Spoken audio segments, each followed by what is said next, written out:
গৃহ নিৰ্মাণ আৰু নগৰ পৰিক্ৰমা বিভাগৰ মন্ত্ৰী কৌশিক ৰায় আজি জনতা ভৱনৰ ব্লক বি স্থিত তেওঁৰ কাৰ্যালয়ৰ সভাকক্ষত অনুষ্ঠিত গুৱাহাটীৰ সাম্প্ৰতিক বান পৰিস্থিতি আৰু কৃত্ৰিম বান প্ৰতিৰোধৰ ক্ষেত্ৰত সংশ্লিষ্ট সংস্থাসমূহৰ প্ৰস্তুতিৰ পৰ্যালোচনাৰ উদ্দেশ্যে এখন পৰ্যালোচনা সভা অনুষ্ঠিত কৰে। সভাত মন্ত্ৰীগৰাকীয়ে গুৱাহাটী পৌৰ নিগম, লোক নিৰ্মাণ, পথ বিভাগ, ৰাষ্ট্ৰীয় ঘাইপথ কৰ্তৃপক্ষ আদি সকলো সংশ্লিষ্ট সংস্থাক গুৱাহাটীৰ সকলো নলা নৰ্দমা আৰু ৰাষ্ট্ৰীয় ঘাইপথৰ কাষৰ নলাসমূহৰ ব্যাপক পৰিষ্কাৰ আৰু জাবৰ নিষ্কাশনৰ কাম তৎকালে অধিক গতিশীলভাৱে সম্পন্ন কৰিবলৈ আহ্বান জনাইছে, যাতে বৰষুণৰ পানী বাধাহীনভাৱে নিষ্কাশিত হ'ব পাৰে।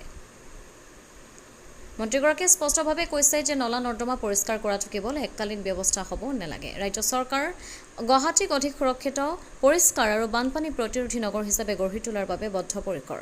সভাত গৃহ নিৰ্মাণ আৰু নগৰ পৰিক্ৰমা বিভাগৰ আয়ুক্ত সচিব কবিতা পদ্মনাভম আৰু কামৰূপ জিলাৰ আয়ুক্ত স্বপ্নিল পালে ভাৰ্চুৱেল মাধ্যমত অংশগ্ৰহণ কৰে। সভাত লোক নিৰ্মাণ বিভাগৰ আয়ুক্ত আৰু সচিব সঞ্জীৱ শ্যাম, গৃহ নিৰ্মাণ আৰু নগৰ পৰিক্ৰমা বিভাগৰ সচিব ডক্টৰ জীৱন বি, গুৱাহাটী পৌৰ নিগমৰ আয়ুক্ত চিন্ময় ফুকন, NHAIৰ বিষয়ববীয়া আৰু অন্যান্য সংশ্লিষ্ট বিভাগৰ প্ৰতিনিধিসকল উপস্থিত আছিল। ব্যুৰ ৰিপৰ্ট অমৃত নিউজ 24/7।